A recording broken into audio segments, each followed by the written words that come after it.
welcome to Smoke Show. We have the lovely DANI FERNANDEZ with us. Yay. She's an actress, writer, performer. She does it literally all. So tell us a little bit more about yourself. Where are you from? I guess I'm equally from Southern California and Texas. Like, I feel my family, my parents met and got married and came up in San Diego. And so I consider that a large part of my youth. But then when I was in high school, or when I was about like 12 or 13, they moved us to Texas. So those are like my really formative years. So it's hard to like not say that I'm from Texas. So and my dad also has a ton of family in San Antonio. So I actually went to high school in Frisco, Texas, which is a small town, not a small town, but it was a small town outside of Dallas. And then it was literally like Friday Night Lights. Ooh, that's tight. Like, it was like, kind of, but yeah, it was literally like the mall would shut down on Friday. Everybody would go to the high school football game. Even if you didn't have kids, you were at the high school football game. What? It was that's awesome. We had one high school. Now, if you look, there's like 9. So that's like the changeover now that's happening there. Wow.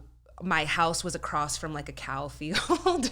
So it was, I love Texas. And I was on the drill team there. I was on like the kick line. And so had a very like traditional Texas like high school experience. And then I went to college in Austin at UT. So I'm a Longhorn. And then I lived and worked there for a little bit before coming out here. Wow, that's awesome. So this episode, we're going to be talking about shrooms.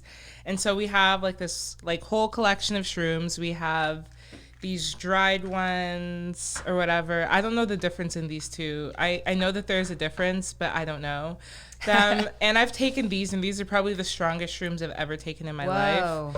I bought them from a random lady. And then this is like a chocolate bar. And then we have like, these microdosing pills, which I think are really interesting. They're in like these little capsules. Like you were saying before we went on air, like you can release them. But what's your favorite to take? I'm a big microdoser, so I like having the capsules that you can kind of like titrate and open and decide how much you want to take. I think I have OCD, and so I think I have a thing about control. And so just taking like an obscene amount of like shrooms, I don't know, is my vibe. I've always been an edibles person though, because I know we were talking about when I was coming on that I love edibles. I'm just have been weaning on and off from different medicine that I'm taking, but I'm such a big proponent of shrooms and how they help your brain. I took them for depression for over a year. When was the first time that you ever had shrooms? First time I ever had shrooms was recently. I would say it was like 2 years ago. Yeah, it was about 2 years ago. And it was, I forgot who told me, but I've done everything to guinea pig my brain for depression. And that includes, I did something called TMS, which is transcranial magnetic stimulation, which is where they put electrodes on your brain and they stimulate. It's science. It's like a doctor does it. Cool. It is. It's like an alien experiment. And so they stimulate understimulated areas of your brain. It's also now being covered by insurance a lot of places. But UCLA did a ton of WGA insurance. Yeah, WGA insurance helping my brain, And so I don't know. I feel like I'm the type, like the trauma. I'm very open about trauma, and the trauma that I have. I think talk therapy helps a ton, but it only helps to some extent. And a lot of us need an extra something else to help us get to the next chapter that we want to get to, or heal some of these things that are just not healing with talk therapy. And so I did TMS, and that was great. I did enjoy doing it. I've also done clinical ketamine with a doctor. Wow. Is it the same as normal ketamine? Have you taken? No. Oh, wow. So street or special K or whatever is like street. I feel special K kids. I feel like such a. I love ketamine. Hey fellow teens. I did clinical ketamine at a doctor's office, and it's an IV infusion, and they typically want you to do 6 sessions of it to feel the full effects. It was not for me. It was not like I actually felt worse from it. I actually felt worse from it, but I know that it saved people's lives. Ketamine had like done, professionally or medically has saved people's lives, or even not medically maybe has still saved people's lives. So anyway, so I finally got to this point where I was like, what else can I do to try to help help heal my brain, and shrooms helped me so much. I started microdosing, and that means I would take 1 day on and like 2 days off, and I was still able to be in my writer's room. I was still able to like function and write. And with ketamine, are you not allowed to like? I would say that day you're like I was drowsy AF, and I would just be like in my bed and kind of feeling worse because I remember my mom was like, "Isn't that a horse tranquilizer?" And I'm like, "No." And then I looked it up and I was like, "Oh." That's so funny. I'm really about doing anything that helps you, that I'm really close and pay attention to my body. I'm really about anything that helps you heal and is not making things worse. So the fact that I did both, I mean, not the shrooms, but the fact that I did that with ketamine with a doctor made me feel good that it was somebody that was tracking my progress. Yeah, I have only taken it recreationally, like as a party drug. It's very How interesting. did you take it? I think I snorted it.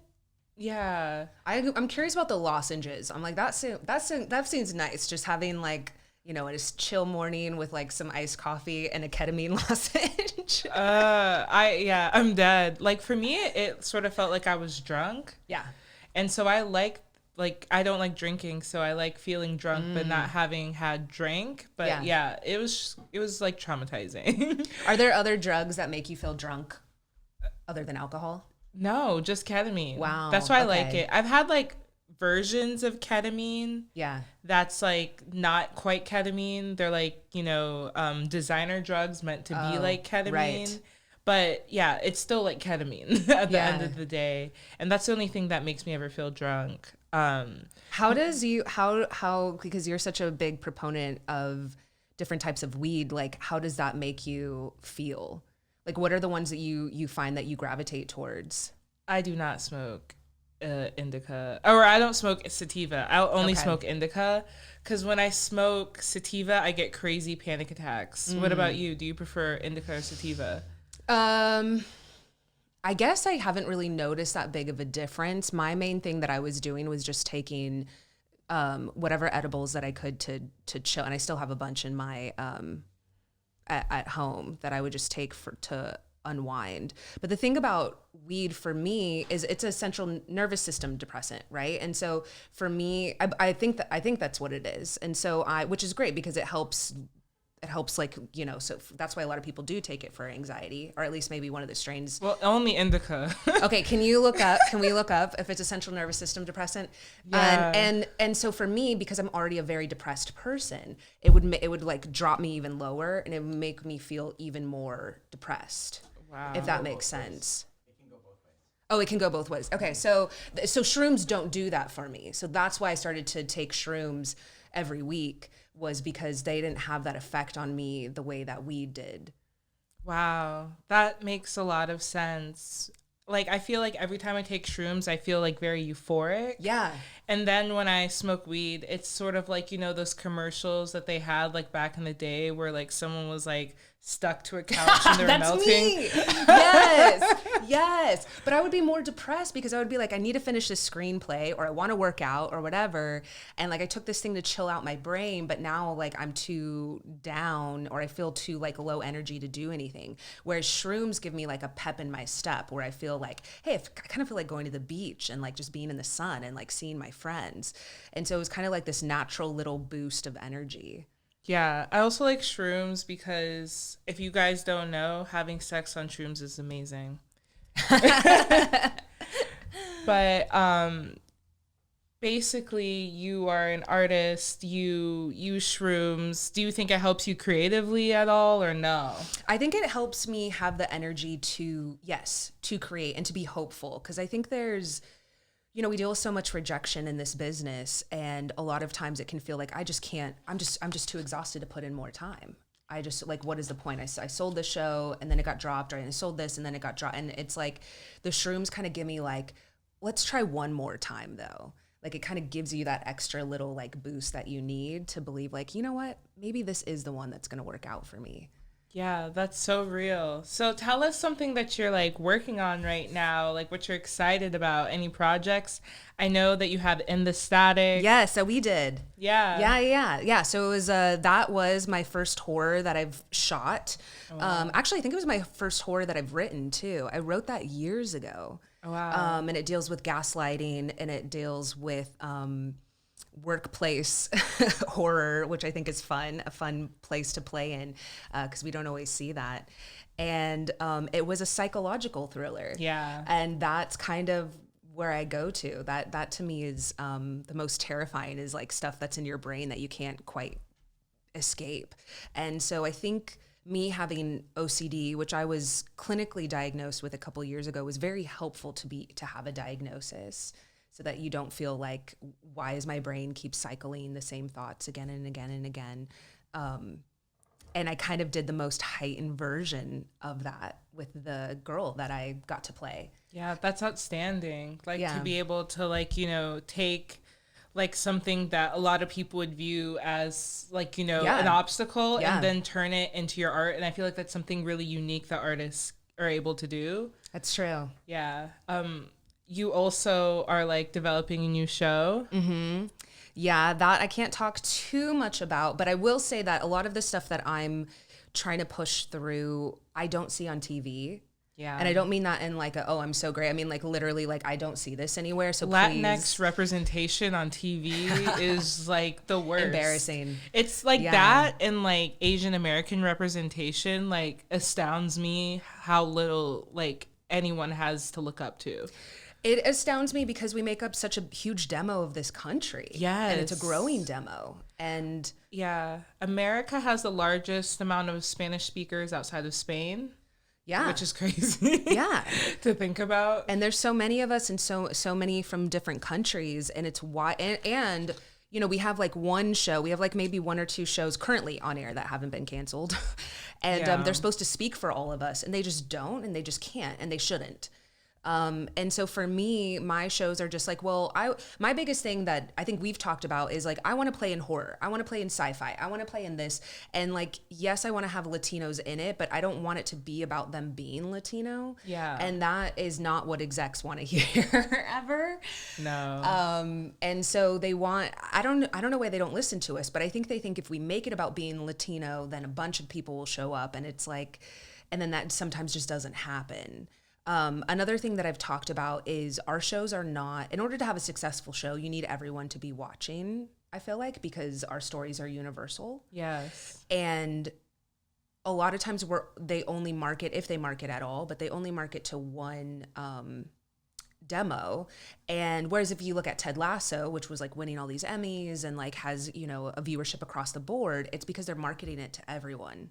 Well, even shows that are marketed to everyone and do well, like still like can meet the hammer, like with like Yeah. Gordita Chronicles. Yeah. Like so many people that I wouldn't expect like to have watched that show. Yeah. Yet HBO showed no mercy with that show, which is insane. But I bet if you were to go to the Midwest, there would not be billboards there. There were billboards Yeah. here in LA, and there's billboards in Miami. Yeah. But are they marketing it in the Midwest? Whereas Probably I'm not. sure people in the Midwest, even if they visually, see a different family, but I bet if they actually watched it, they would be like, oh, I can relate to this, being embarrassed by my parents, having to live with my parents. And like, those are all stories that everyone can relate to. That was in Gordita Chronicles. So that's why that's upsetting to me, is like, market it to everyone, because who hasn't been embarrassed by their parents? Who hasn't snuck out? Who hasn't like try to ditch their family at Halloween or get to a concert, or like, those are all universal stories. I agree. I don't think that people should pigeonhole audiences. Yeah. Just like they shouldn't pigeonhole artists. Yeah. So what advice would you give to yourself, like your younger self, trying to become the Dani Fernandez of now, basically? There's a couple people I would not date. I'm screaming. There's a couple people have cost me a lot in therapy. Could have saved me some time and money. What would I tell myself? I think I would tell myself that I am the most worthy exactly as I am. I think that's something that I still struggle with now, where it's like, oh, once I get this acting job, once I sell this show, then I get that I'm worthy now, but I'll be even more worthy because that's how the industry treats you. Yeah. And that's just not It's true. not reality. A job can't make me more worthy. And a relationship can't make me more worthy than I already. And the easiest way for me to tap into that is when I think of my little self and I'm like, I see her and I'm like, she's so worthy exactly as she is. And I didn't lose any of that. But there's a part of me that we constantly have to deal with in this town of like, yeah, but once you book this job, then you'll be worth it. And that's just, I have to disconnect from that. Yeah. I mean, I feel like there's so many people that have like invisible boundaries, you know, for people. And I feel like most of the time they're not real. They just like put them up to have a boundary, Yeah. you know? And Yeah. like it's immaterial. Like whether or not, like, even if you like never booked a show, I Yes. feel like so many people look up to you that like your impact is going to be just as strong. And I always like think about like, I look at so many artists that like have never been staffed before, Right. or never been Yeah. like on shows before that have like changed like history and changed the way that things are created. And I think that's really interesting. Yeah. Yeah. And also like, how dare I put my worth on a job? Like that. I mean, Yeah. that's like very American. It's a very American thing to do. Oh, wow. But like, what the fuck? Like how, that's so gross. And yet like so many of us are taught to see our worth in our work. And like you said, whether or not this ever happens, and I've had to get to that place, I'm still getting there, but I'm like, I'm trying to manifest, you know, like a big acting role and a breakout role and this and that. And I have to tell myself whether or not I ever get there, even if everyone around me believes that it'll happen and internally I do, I cannot hitch my identity on a job. I just, yeah. Cause, and the thing is that's crazy about Hollywood is like, you see all these like people that have like gotten like loads of roles and stuff, but sometimes like they quit and it's like, Yeah. oh, it's not even worth it. Like, so it's really interesting to see, like, I look at someone like Ava Mendez who was like constantly booking, but she was like, these aren't the roles I want. And it's just not worth the energy. Yeah. Yeah. I remember watching the movie Blonde and being like, damn, who wants this role? Seems horrific. I still haven't watched it. Oh, it's horrible. It's like if you want to see a white woman go through it. Right. I was just like, what? Yeah. It was like one of It the seems worst traumatizing. movies I've ever seen in my life. It seems traumatizing. Yeah, I did not partake. So what's your advice for like beginner shroom people, like who have never taken them before? Okay, so but I feel like I'm different because like I said, I microdosed. So I guess especially if you're looking for a mental health aspect of it, I would microdose. Like I don't think you have anything to lose necessarily, you know, just do it, and where you have a day off and you don't have to be anywhere or publicly speak. Because I've definitely taken them and then like done a panel or something. I'm crying. But like by then I had been taking them for a while. Yeah, So that's way more normal. I do want to say the first time I took them, and again, it came in a capsule. So I have these like 30 days worth of shrooms, came in a capsule, took one, and I was like, you know, I just feel a little high and kind of like a little I was like, this is just like edibles. Like, this is not that different. I was frustrated. And then it was like 1 a.m. I was like, I should go to bed. And I start to like lay my head down on my pillow. And then all of a sudden my brain was like, everything's working out for me. Like, I love my job and I love my apartment and I'm so lucky and like things are really working out for me. And I was like, is this why people take these? I was like, oh my God, I'll take shrooms all the time. And so that was how it was different than regular edibles for me. And so slowly that feeling does, now it can wear off, you know, like we were talking before we started recording that if you take too much of them too often, you have to wean yourself off because they stop working. And that did happen for me where I had to take a break. But yeah, the key is to microdose. Microdose, fuck it. Especially if you're like, what else can I do with my mental health? Like, just, you know, yeah. Yeah, I agree. At first I was like taking like I would take them like every 2 weeks, like an eighth of them. And then I'd feel good for like, I don't know, like 3 days afterwards. Yes. But it wasn't like enough. So microdosing, I feel like if you're consistently looking for something that will keep you healthy, like mentally, that's probably like the ideal. What inspires you as an artist? What inspires me as an artist? People taking risks. That is my big, I just want to get to a point in my career where I can play, and just get to do something wild. And a lot of times I'll see shows and films where people are like, man, they made these wild choices.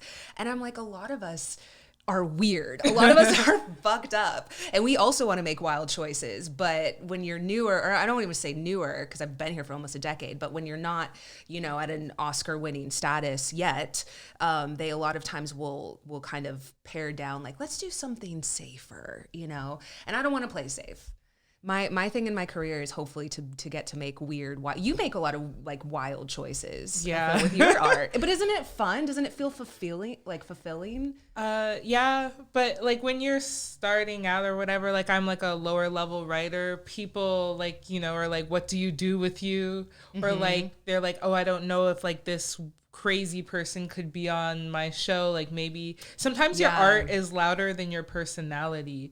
That is my thing. So like my art's definitely louder than who I am as a person, even though I am quite loud and obnoxious too.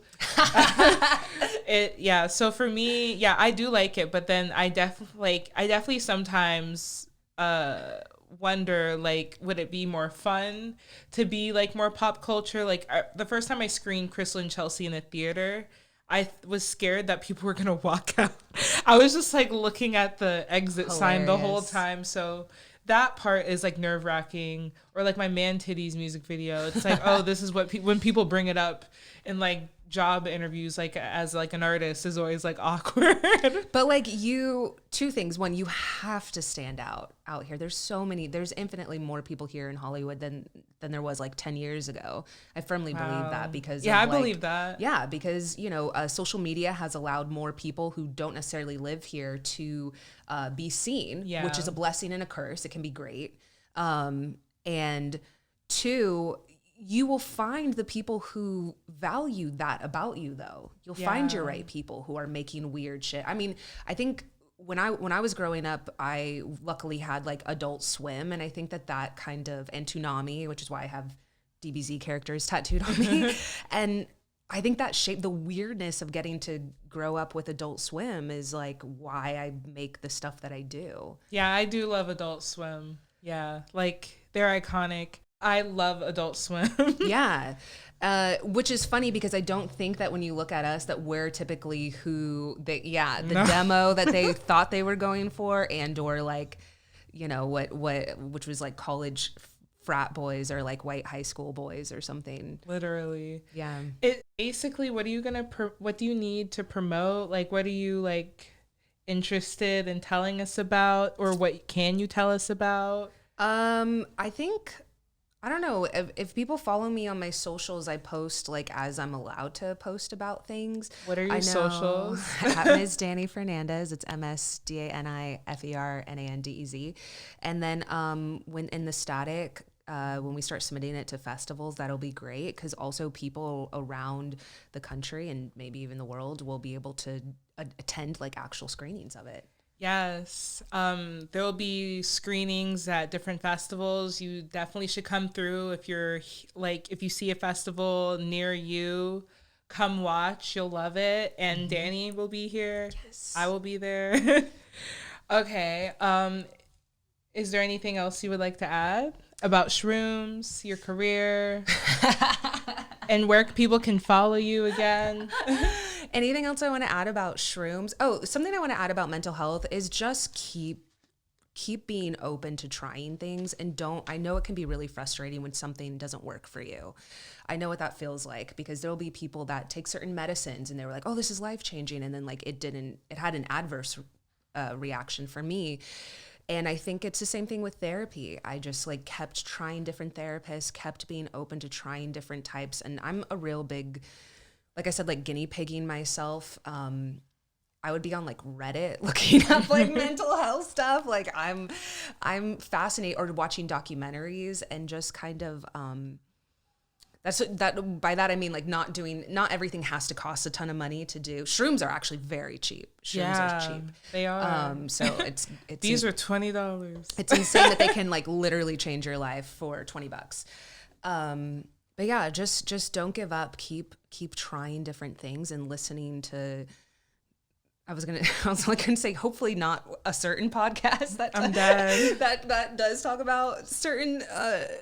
Yeah, listen to this one because I'm sure you talk about a lot of different like drugs and mental health. Yeah, for sure. I definitely need it. I actually have never been to a therapist. So drugs, I think everyone should be in therapy. I should. Just existing. I was gonna say in this country, but just existing on planet Earth, I think everyone should be in therapy. Yeah, as a Black woman in Hollywood. Yeah, yeah. I definitely should be in therapy. Yeah, but yeah. For now, I have shroom therapy. I mean, shrooms are also great, equally great. Okay, thank you so much for being here.